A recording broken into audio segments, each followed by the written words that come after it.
जहां एक तरफ प्रदेश में गेहूं के लिए बारदाने की भारी कमी बनी हुई है, वहीं गुना में बारदाने से भरे ट्रक में आग लग गई।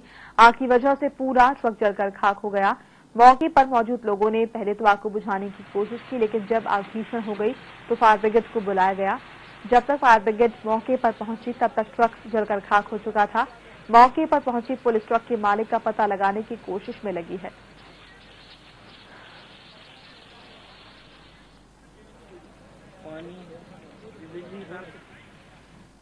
और इस बुलेटिन में फिलहाल इतना ही। नमस्कार।